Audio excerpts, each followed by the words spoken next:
कई सदियों पहले दूर बहुत दूर नहीं, किसी ये आकाश गलत गंगा इंट्रो में है। अपना वाला लगाओ यार। Hello everyone, I'm Sani Mani and today we are going to dive into a fascinating case study that revolves around two of the most iconic automotive brands in history, that is Ford and Ferrari.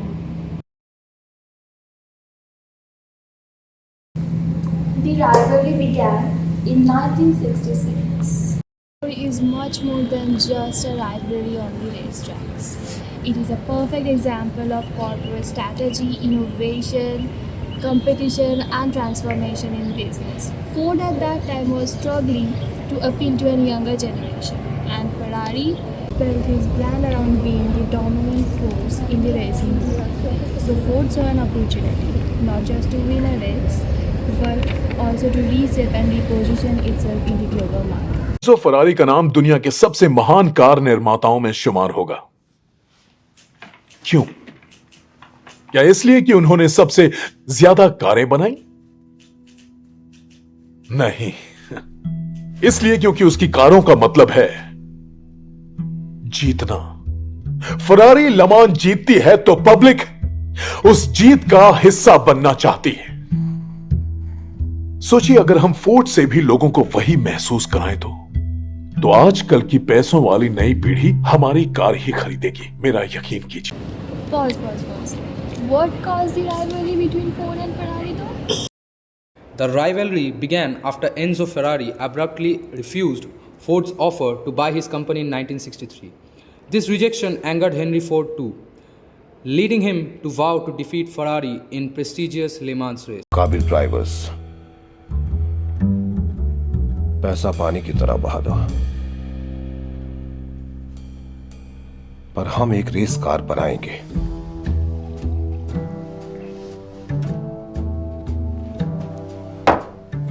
और उस Italian चर्बी को लमान की finish line के 100 foot नीचे तक गाड़ के दफना देंगे हम। उसकी बेइज्जती मैं अपनी आंखों से देखूंगा।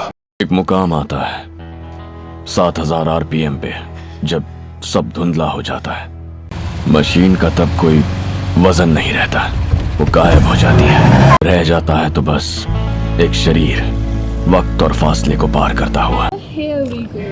Main character आ गया, none other than Carroll Shelby. चलो अब आ ही गया है तो मेरा एक सवाल है, What role did Carroll Shelby play in Ford's success? Hi, Priyanka this side. So, Carroll Shelby was instrumental in Ford's success, bringing his expertise and leadership in racing to the project. His involvement helped turn the GT40 into a winning car after Ford's initial failures. यहाँ का lap record क्या है? 158। अब 150 है। दिल्ली से Berlin तक चलाया था और ये भरोसे लायक नहीं। जानते हो, ली ने मुझसे एक बार पूछा था कि पैसों से क्या नहीं खरीदा जा सकता, तो आज उसका जवाब देता हूँ कि एक सच्चा रेसर जो आपकी गाड़ी चला सके वो है केन माइल्स।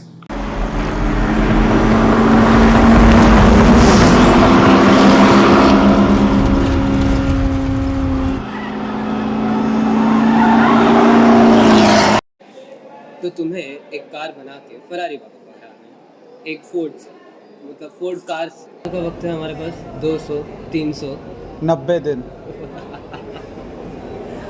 अच्छा मजाक कर लेते हो, चलो।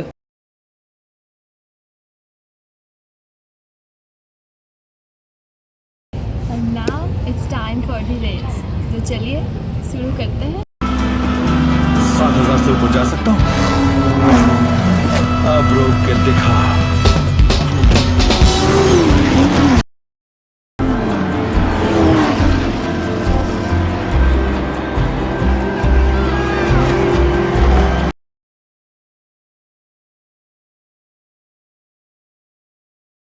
Ken Miles, a British race car driver and engineer, tragically died on August 17, 1966, while testing a prototype car for Ford Motor.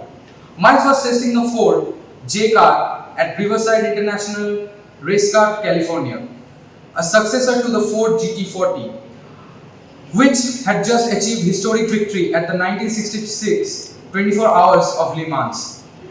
During a high-speed test run, the car unexpectedly flipped, crashed and caught fire, killed Miles